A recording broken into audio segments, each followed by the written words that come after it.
Hi மக்களே, this is my new channel. Charu's diary இப்போ தான் ஃபஸ்ட் டைம் பார்க்குறீங்கன்னா லைக் பண்ணுங்கள், ஷேர் பண்ணுங்கள், மறக்காமல் சப்ஸ்கிரைப் பண்ணுங்கள்.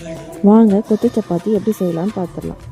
கடாயில் எண்ணெய் விட்டு எண்ணெய் சூடானதும் சோம்பு, பட்டை, கிராம்பு, பிரிஞ்சி இலை, ஏலக்காய், 2 பெரிய வெங்காயத்தை ஸ்லைஸாக கட் பண்ணி சேர்த்துக்கோங்க.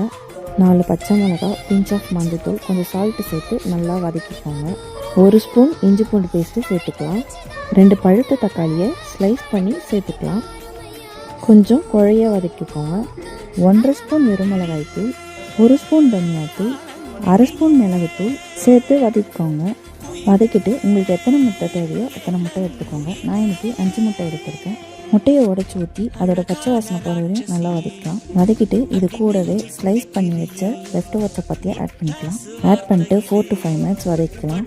லாஸ்ட்டாக கொத்தமல்லி தூவி இறக்கிக்கோங்க. கொத்து சப்பாத்தி ரெடி.